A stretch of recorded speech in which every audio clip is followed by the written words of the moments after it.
नमस्कार। जय Jagannath. Shri education Odia YouTube channel को आपण मानक समस्त को स्वागत। तेबे आजिर वीडियो रे आमे आलोचना करिबा प्राकृति साहित्यर केतक गुरुत्वपूर्ण एमसीक्यू एवं तार उत्तर। तेणुकरी भिडियोटी को प्रथम रु शेष जाए देखंतु एवं चैनल नुआ करी विजिट करथिले चैनल को सब्सक्राइब करी दई रखि देई थांतु एई भलिया सब वीडियो नोटिफिकेशन टी को पाइबा पई।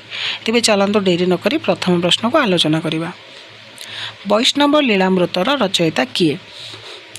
वैष्णव लीलामृतर रचयिता माधव पट्टनायक। खुदुरुकुणी ओषार रचयिता किए?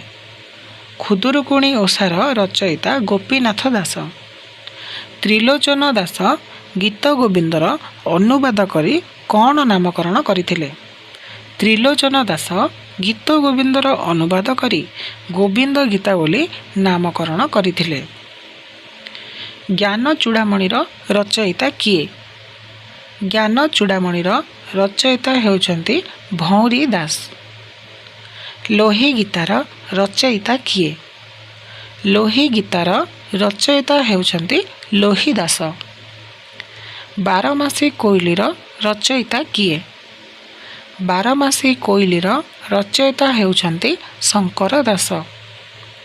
मदालसा कवि किए? मदालसार कवि हरिहर नरेंद्र। कृष्ण भक्ति रसामृतर रचयिता किए?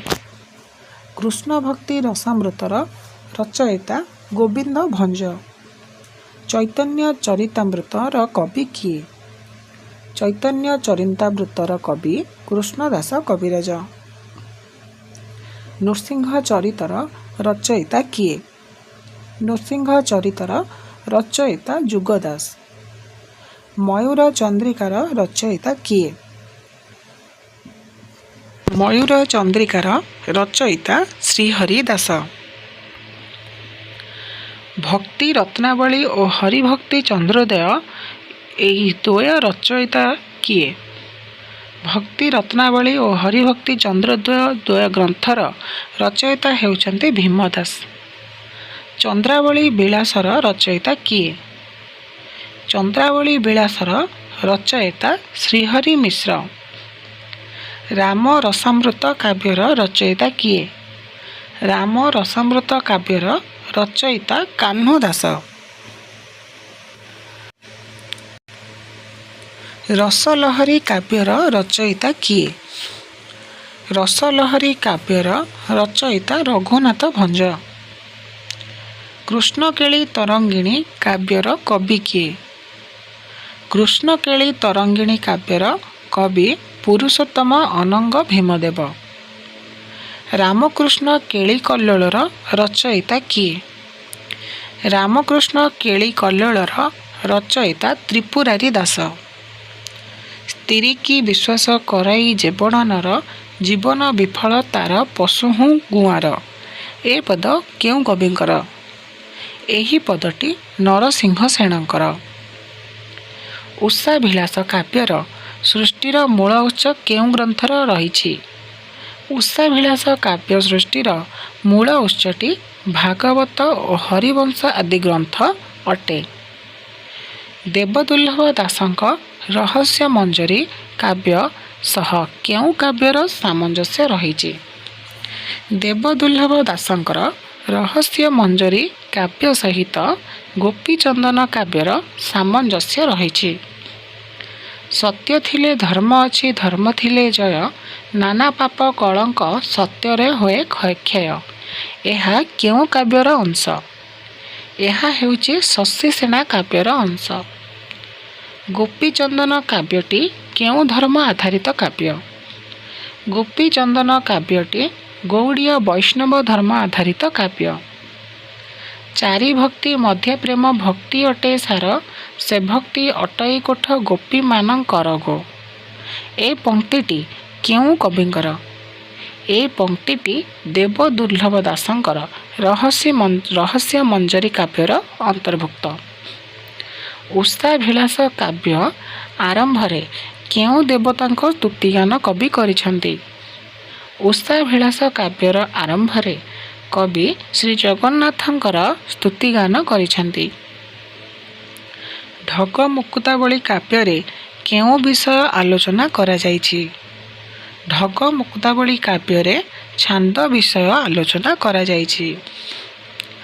କେଉଁ କାବ୍ୟଟି ଲୋକକଥା ଉପରେ ଆଧାରିତ? ଶଶିସେନା କାବ୍ୟଟି ଲୋକକଥା ଉପରେ ଆଧାରିତ। ଏବେ କାବ୍ୟ ସହିତ ଚରିତ୍ରର ସମ୍ପର୍କକୁ କସ୍ତମ୍ଭ ଖସ୍ତମ୍ଭ ମାଧ୍ୟମରେ ଯୋଡ଼ିବା। ପରିମଳା କାବ୍ୟର ଚରିତ୍ର ମକରକେତୁ, ପ୍ରେମାଲୋଚନା କାବ୍ୟର ସୁଧାକର, କଳ୍ପଲତା କାବ୍ୟର ଚରିତ୍ର ଅମର ଶିଖର, ଉଷାଭିଳାଷ କାବ୍ୟର ଅନିରୁଦ୍ଧ। କଳ୍ପଲତାର ପୂର୍ବଜନ୍ମ ନାମ କ'ଣ ଥିଲା? କଳ୍ପଲତାର ପୂର୍ବଜନ୍ମର ନାମ ସୁରେଖା ଥିଲା। ବିଷ୍ଣୁଦାସ କେଉଁ ରାଜାଙ୍କ ପୃଷ୍ଠପୋଷକତାରେ କାବ୍ୟ ରଚନା କରିଥିଲେ? ବିଷ୍ଣୁଦାସ ରଘୁନାଥରାଜ ହରିଚନ୍ଦନ ରାଜାଙ୍କ ପୃଷ୍ଠପୋଷକତାରେ କାବ୍ୟ ରଚନା କରିଥିଲେ। କାର୍ତ୍ତିକ ଦାସଙ୍କ ରୁକ୍ମଣୀ ବିବାହ କେତେ ଛାନ୍ଦ ବିଶିଷ୍ଟ? କାର୍ତ୍ତିକ ଦାସଙ୍କର ରୁକ୍ମଣୀ ବିବାହ 10 ଛାନ୍ଦ ବିଶିଷ୍ଟ। ବିଷ୍ଣୁଗର୍ଭ ପୁରାଣରେ କେଉଁ କଥା ବର୍ଣ୍ଣନା ରହିଛି? ବିଷ୍ଣୁଗର୍ଭ ପୁରାଣରେ ପଞ୍ଚବୁଧ ଉପାସନା କଥା ବର୍ଣ୍ଣନା ରହିଛି। କୃଷ୍ଣ ଲୀଳାମୃତ ଗ୍ରନ୍ଥର ରଚୟିତା କିଏ? କୃଷ୍ଣ ଲୀଳାମୃତ ଗ୍ରନ୍ଥର ରଚୟିତା ଲକ୍ଷ୍ମଣ ଦ୍ୱିଜ। ପ୍ରେମଶିଳା କାବ୍ୟର ରଚୟିତା କିଏ?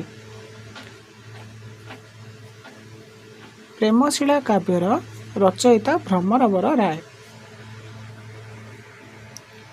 ରସକଳ୍ପଲତା କାବ୍ୟର ରଚନା କିଏ କରିଥିଲେ? ରସକଳ୍ପଲତା କାବ୍ୟର ରଚନା ବ୍ରଜସୁନ୍ଦର ପଟ୍ଟନାୟକ କରିଥିଲେ। ରାଧାବିଳାପ କାବ୍ୟର ରଚୟିତା କିଏ? ରାଧାବିଳାପ କାବ୍ୟର ରଚୟିତା ଚନ୍ଦ୍ରଶେଖର ନୃପ। ରାମଚନ୍ଦ୍ର ବିହାର କାବ୍ୟର ରଚୟିତା କିଏ? ରାମଚନ୍ଦ୍ର ବିହାର କାବ୍ୟର ରଚୟିତା ଗୋପୀନାଥ ପାତ୍ର। ସୁଲୋଚନା ପରିଣୟ କାବ୍ୟର ରଚୟିତା କିଏ? ସୁଲୋଚନା ପରିଣୟ କାବ୍ୟର ରଚୟିତା ଭରତ ସେନ। ଗୋପବିଳାପ କାହାର ରଚନା? ଗୋପବିଳାପ ମାଗୁଣି ପଟ୍ଟନାୟକଙ୍କ ରଚନା। ଲାବଣ୍ୟନିଧି କାହାର ରଚନା? ଲାବଣ୍ୟନିଧି ନଳନାକ୍ଷ ମର୍ତ୍ତରାଜଙ୍କର ରଚନା। ତେବେ ପିଲାମାନେ ଆଜିର ଏହି ଭିଡ଼ିଓରେ ଆମେ ପ୍ରାକୃତି ଉପରେ ଥିବା ସମସ୍ତ ପ୍ରଶ୍ନ ଏବଂ ଉତ୍ତର ଗୁଡ଼ିକ ଆଲୋଚନା କଲେ। ଯଦି ଏହି ପ୍ରଶ୍ନ ଗୁଡ଼ିକ କିଛି ତୁମର ପଢ଼ାପଢ଼ିରେ ସାହାଯ୍ୟ ହୋଇପାରୁଛି ବା ତୁମର ପ୍ରସ୍ତୁତି ପର୍ବରେ କିଛି ସହଯୋଗ କରୁଛି, ତାକୁ ଦୃଷ୍ଟିରେ ରଖି ଭିଡ଼ିଓଟିକୁ ଲାଇକ୍ କରିଦେବ। ସାଙ୍ଗମାନଙ୍କ ସହିତ ଯେତେ ପାରୁଛ ଭିଡ଼ିଓକୁ ମଧ୍ୟ ସେୟାର କରିଦେବ ଏବଂ ଜମାରୁ ବି ନ ଭୁଲି ଆମ ଚ୍ୟାନେଲକୁ ସବସ୍କ୍ରାଇବ୍ କରିଦେବ। ତେବେ ପିଲାମାନେ ଆଗୁତୁରା ବା ପୂର୍ବରୁ ତୁମ ପରୀକ୍ଷା ପାଇଁ ତୁମକୁ ବେଷ୍ଟ ଅଫ୍ ଲକ୍ ଏବଂ ଅଲ୍ ଦି ବେଷ୍ଟ। ମନ ଦେଇ ପଢ଼ ଏବଂ ନିଜ ଭବିଷ୍ୟତ ନିଜ ହାତରେ ସୁନ୍ଦର କରି ଗଢ଼। ତେବେ ଆଶା ରଖିବି ପିଲାମାନେ ସମସ୍ତେ ଭଲ ଭାବରେ ପଢ଼ୁଥିବେ ଏବଂ ନିଜକୁ ପ୍ରସ୍ତୁତ କରୁଥିବେ ଏବଂ ଦୃଢ଼ତର ଉଚ୍ଚତର ଭବିଷ୍ୟତ ପ୍ରତି ସଚେତନ ଥିବେ। ତେବେ ଦେଖା ହେବ ନେକ୍ସଟ ଭିଡ଼ିଓରେ। ସେ ପର୍ଯ୍ୟନ୍ତ ମୋତେ ବିଦାୟ ଦିଅନ୍ତୁ। ରହିଲି। ଜୟ ଜଗନ୍ନାଥ। ବନ୍ଦେ ଉତ୍କଳ ଜନନୀ।